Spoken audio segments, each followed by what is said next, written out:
श्री गुरुवे नमः। अखण्डमण्डलाकारं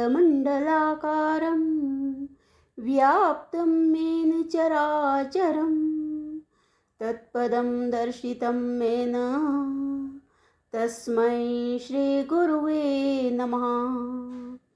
ओम शांति शांति शांति। ओम। प्रणाम भगवान।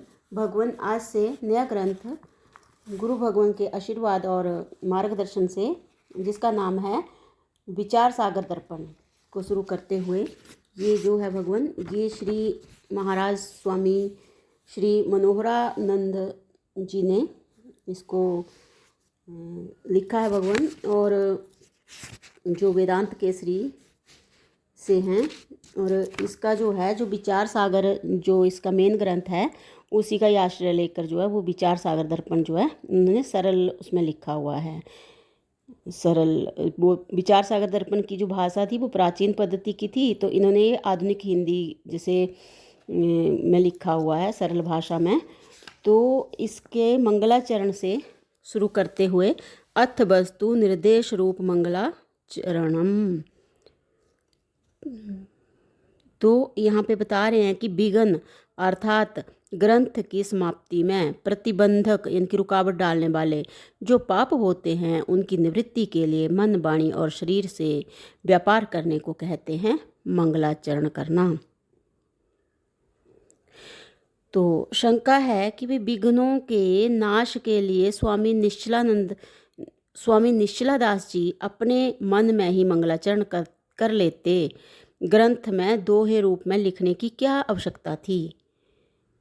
तो उत्तर में बता रहे हैं कि यदि स्वामी श्री निश्चलादास जी मंगलाचरण को ग्रंथ में ना लिखते तो आस्तिक लोग जो जिज्ञासु हैं उनको नास्तिक समझकर उनके ग्रंथ की ओर प्रवृत्त ना होते। पहला पॉइंट है ये कि अगर वो मंगलाचरण को जो है वो ग्रंथ में ना लिखते तो जिज्ञासु जो हैं वो उनको नास्तिक समझकर उनके ग्रंथ की ओर प्रवृत्त ना होते।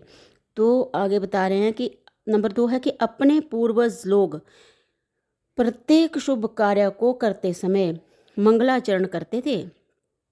इस परंपरा को बताने तथा कायम रखने के लिए मंगलाचरण को ग्रंथ में लिखना आवश्यक हुआ।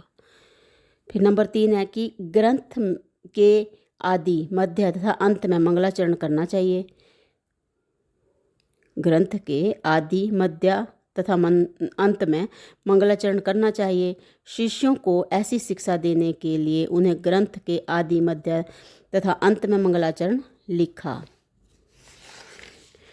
मंगलाचरण वस्तु निर्देश रूप, नंबर 1 है वस्तु निर्देश रूप, नंबर 2 है आशीर्वाद रूप तथा नमस्कार रूप भेद से 3 प्रकार के होते हैं। वे फिर अब अवान्तर भेद से 27 प्रकार के होते हैं। इनका विस्तार बोध रत्नाकर आदि ग्रंथों में लिखा है। फिर अगली शंका है भगवान की, कृपया इन तीनों मंगलाचरणों को संक्षेप में कहिए। तो उत्तर में बता रहे हैं कि सगुण तथा निर्गुण परमात्मा को यहाँ वस्तु कहते हैं।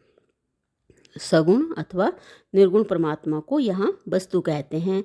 उनके निर्देश अर्थात कथन करने को कहते हैं वस्तु निर्देश रूप मंगलाचरण करना। अपने इष्ट देव तथा गुरु आदि को नमस्कार करने को कहते हैं नमस्कार रूप मंगलाचरण करना। और अपने अथवा शिष्यों के इष्ट पदार्थों की प्राप्ति के लिए प्रार्थना करने को कहते हैं आशीर्वाद रूप मंगलाचरण करना। बहुत ही सुंदर। तो आगे बता रहे हैं कि इनमें से निर्गुण वस्तु निर्देश रूप मंगलाचरण को 5 दोहों में यहाँ ग्रंथ के आरंभ में स्वामी निश्चलादास जी महाराज कहते हैं। तो पहला दोहा है, जो सुख नित्य प्रकाश विभु नाम रूप आधार, मति न लखे जिहि मति लखे, मति न लखे जिहि मति लखे, सो मैं शुद्ध अपार।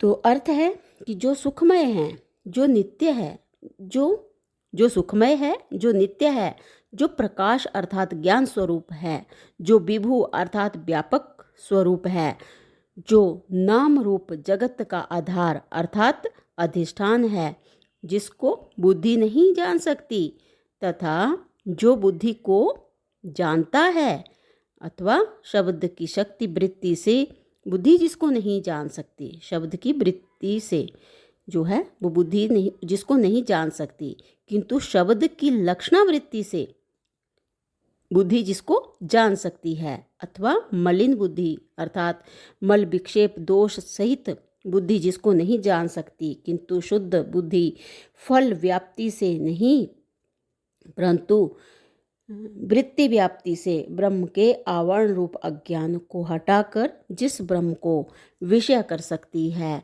सो शुद्ध तथा अपार अर्थात देश काल वस्तु के अंत से रहित ब्रह्म मैं हूँ।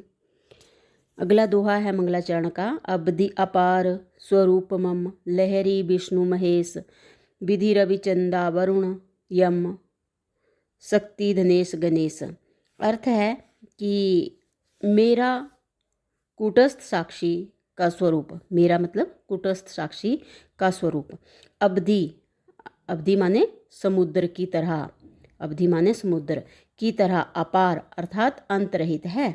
जिस प्रकार समुद्र की लहरें समुद्र से भिन्न नहीं हैं किंतु समुद्र में ही कल्पित हैं, ठीक उसी प्रकार विष्णु महेश विधि इनकी ब्रह्मा जी, रवि मतलब सूर्य, चंद्र वरुण, यमराज शक्ति देवी, गणेश मतलब कुबेर, गणेश इत्यादि सब देवता रूप लहरें समुद्र रूप मुझ शुद्ध चेतन से भिन्न नहीं हैं, किंतु ये सब मुझ में ही कल्पित हैं।